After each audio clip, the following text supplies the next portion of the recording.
ମୁଁ ଭାବେ ପେଟ ଶାନ୍ତି ଆଉ ମନ ଶାନ୍ତି ରହିଲେ ସବୁକିଛି ଠିକ୍ ଲାଗେ, ହଁ ନା ନାହିଁ? ମୁଁ ମୋ କଥା କହୁଛି। ମୋତେ ଖାଇବା ଆଉ ଶୋଇବା ଭାରି ପସନ୍ଦ। ମୋତେ ଘରର ଯେଉଁ କାମ ଯେତେ କାମ କହିବ ମୁଁ କରିଦେବି, କିନ୍ତୁ ଗୋଟିଏ କାମ ମୋତେ ଭାରି କଷ୍ଟ ଲାଗେ, ସେଇଟା ହେଉଛି ବାସନ ମଜା। କାହିଁକି କେଜାଣି ମୁଁ ଜାଣିନି। ଆଉ ଏବେ ପୁଣି ଥଣ୍ଡା ଦିନ, ରୋଷେଇ ମୋତେ ଯେତେ ପ୍ରକାର କହିବ ମୁଁ କରିଦେବି, ସେ ପୁଣି ବହୁତ କମ୍ ସମୟ ଭିତରେ।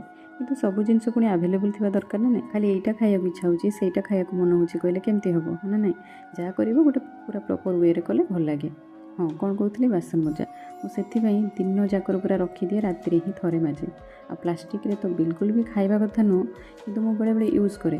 ଯଦି ଖାଇବ ଷ୍ଟିଲ୍ ହେଲା, କଂସା ହେଲା, ସେଇ ବାସନରେ ଖାଇବା ଆମ ପାଇଁ ଭଲ। କିନ୍ତୁ ମୁଁ ଏଥିପାଇଁ ୟୁଜ୍ କରେ ମୋ ଅଳସୁଆ ଗୁଣ ପାଇଁ। ମୁଁ ଭାବେ କି ସଫା ମାଜିବା ବହୁତ ସହଜ। କିନ୍ତୁ ମୁଁ ସମସ୍ତଙ୍କୁ ସଜେଷ୍ଟ କରେ କଂସା ହେଲା କି ଷ୍ଟିଲ୍ ହେଲା ସେଇ ବାସନରେ ଖାଇବା ନିଜ ପାଇଁ ଭଲ। ସବୁବେଳେ ଧ୍ୟାନ ଦେବ ନିଜ ପେଟକୁ ଆଉ ମନକୁ ଶାନ୍ତି ରଖିବ। ବ୍ୟସ୍ତ ଲାଇଫ୍ ଭିତରେ ସମସ୍ତଙ୍କର ଖାଇବା ଏପଟ ସେପଟ ହୁଏ ସତ, କିନ୍ତୁ ସେ ଭିତରେ ନିଜେ ଆଗେ ଖାଇଦେବା ଉଚିତ।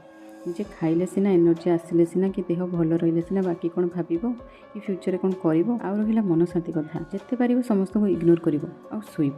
ସମସ୍ତଙ୍କୁ ଇଗ୍ନୋର କରିବ ମାନେ କ'ଣ ଭଲ କଥାରେ ନା କ'ଣ? ନା, ଯେଉଁ କଥା ତୁମକୁ କଷ୍ଟ ଦେଉଛି, ଯେଉଁ କଥା ତୁମକୁ ବାଧୁଛି, କି ଯେଉଁ କଥାରେ ତୁମ ମନ ଅଶାନ୍ତି ହେଉଛି କି ଡିଷ୍ଟର୍ବ ରହୁଛ, ସେଇ କଥା ଗୁଡ଼ାକୁ ସେଇ ଲୋକମାନଙ୍କୁ ବାସ୍ ଇଗ୍ନୋର ମାରିଦେବ। ଦରକାର କ'ଣ କଥା ହେବା, ସିଧା ଇଗ୍ନୋର କରିଦେବ। ଆଉ ଯେତେ ପାରିବ ଶୋଇବ, ଯେତେ ପାରିବ ଶୋଇବ। କେମିତି ଶାନ୍ତି ଲାଗିବନି ଦେଖିଆ।